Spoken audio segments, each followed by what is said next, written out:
Magsasagawa nga pala ako mga birds ng pagpupruning ngayong araw at mag-a-update na rin tayo ng mga bunga ng aming pananim sa garden. Namitas ng mga bunga para gulayin at nagluto nitong napakasarap at napakasustansyang laswa. Kaya't sa mga nagbabalak magtanim dyan, para sa'yo ang video na to. Tara!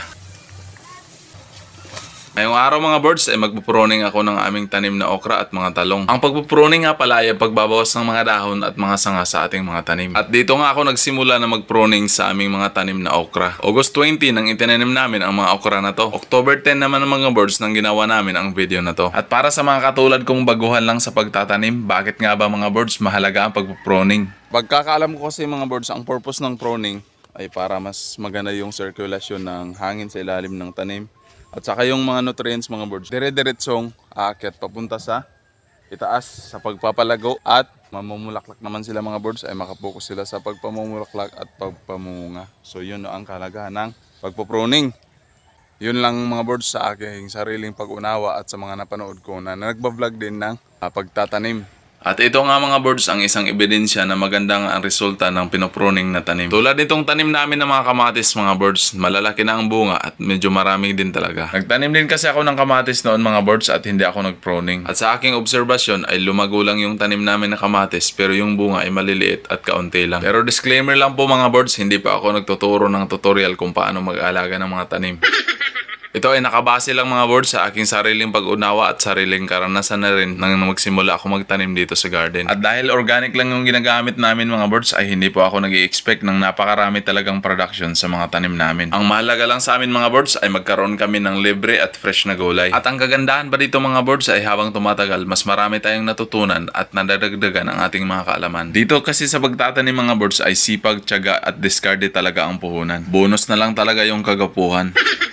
Pagkatapos ko nga magpruning dito sa aming talong mga birds ay sinilid ko lang sa sako tong aking mga pinutol na dahon. Isa kasi ito sa magiging pataba natin kapag nabulok na. Kung nakikita nyo nga mga birds dito sa kabila, mayroon kaming tanim dito na kamatis at napakalaki ng mga bunga. At lumipat naman ako dito sa kabila para tingnan yung aming tanim na patola. Nakakatuwa lang talaga mga birds dahil sa itaas mayroon na siyang 3 bunga. At di nga natin gaano makita yung bunga dahil nandun ito sa itaas ng puno. Araw na lang mga birds ang bibilangin at pwede na rin niyang gulayin. Medyo pahirapan nga lang ang pagpitas nito dahil kailangan mo pang sungkitin.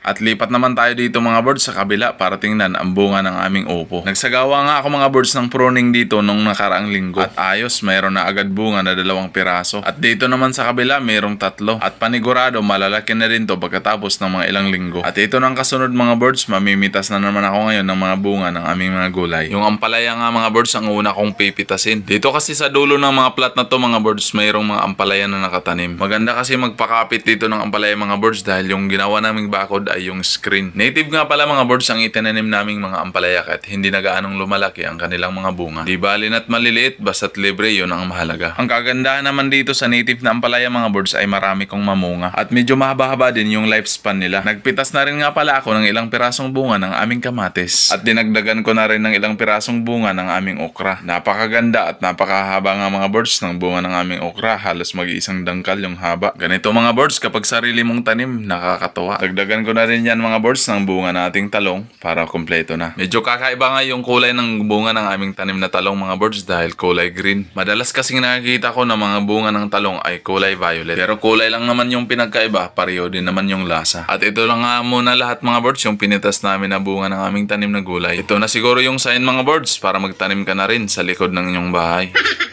At ang lulutuin natin ngayon ay laswa. Kayo mga birds, ano-ano bang uri ng pagluluto ng gulay ang gusto nyo? Nakakatawa lang talaga mga birds na kahit nandito kami sa tabing dagat ay nakakapagpatubo at nakapagpabunga kami ng mga gulay. Nung nagsisimula pa lang kami ni Mrs. na gumawa ng garden mga birds ay hindi talaga kami sigurado na kung tutubo talaga ang mga gulay na itatanim namin. May mga bagay talaga minsan na di natin malalaman ang kalalabasan kung di natin susubukan. Kaya't subok lang ang subok mga birds. Magtagumpay man tayo o hindi, ang mahalaga meron tayong matutunan. Ayon nga sa kasabihan, ang karanasan ay ang isa sa pinakamagandang katuruan. Minsan kasi mga birds sa buhay, kailangan mo lang kumain ng gulay para mas lalong sumaya ang iyong buhay. Kaya maraming salamat sa panonood nyo mga kagulay. Kumusta nga pala mga birds ang buhay-buhay? Nagayat na nga pala lahat ng mga birds ni Mrs. ang aming lulutuing gulay. At ganito nga pala ang paraan namin sa pagluluto ng laswa. Naglagay lang ako mga birds ng katamtamang sukat ng tubig sa kawali at inilagay ko na rin ang mga sangkap. At nang kumulo na mga birds ay inilagay ko na lahat ng sabay-sabay ang ating mga gulay. Wala nga akong ibang ihahalo dito mga birds kundi pure lang talaga lahat na gulay. At masarap din ito mga birds lagyan ng toyo o di kaya ay karne. Pero dahil wala tayo niyan ngayon ay wag na lang muna. Nang lumambot nga mga birds ang ating talong at mga okra ay naglagay lang ako dyan ng karagdagang malunggay at saka alugbate. At hinayaan ko lang yan mga birds ng mga ilang minuto at hinango ko na agad. At syempre mga birds, masarap itong gulay kapag may paksiw.